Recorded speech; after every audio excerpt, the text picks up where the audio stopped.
baca dalam banyak social media, people talking about company ghosting ataupun recruiter ghosting mereka, tak ada respon lepas datang interview, lepas pergi interview.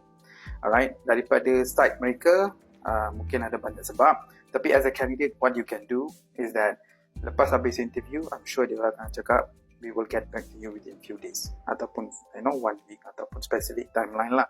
So what you can do, you follow up dengan mereka lepas that one particular period.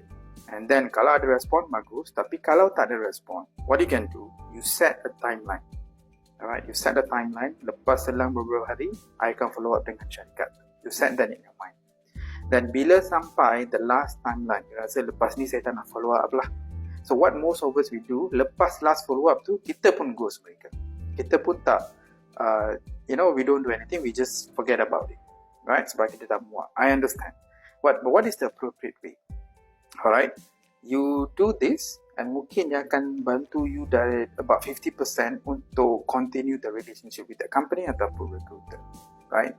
So what you can do is that you send your last email sebagai positive closure email. Positive closure email maksudnya you send them, hi Encik, hi Puan, saya dah follow up beberapa kali tapi tak ada respon daripada pihak Tuan, pihak Puan, pihak syarikat. So saya faham mungkin saya tak sesuai untuk this position.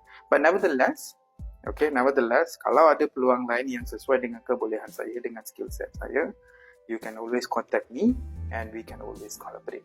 You put that in a positive note, most of the time, they feel like that is a very unique approach. So, ada kemungkinan dia akan reach out kepada you semula, alright, whenever there's an opportunity. Ini bukan guarantee, but this is better than you ghosting syarikat tu lah.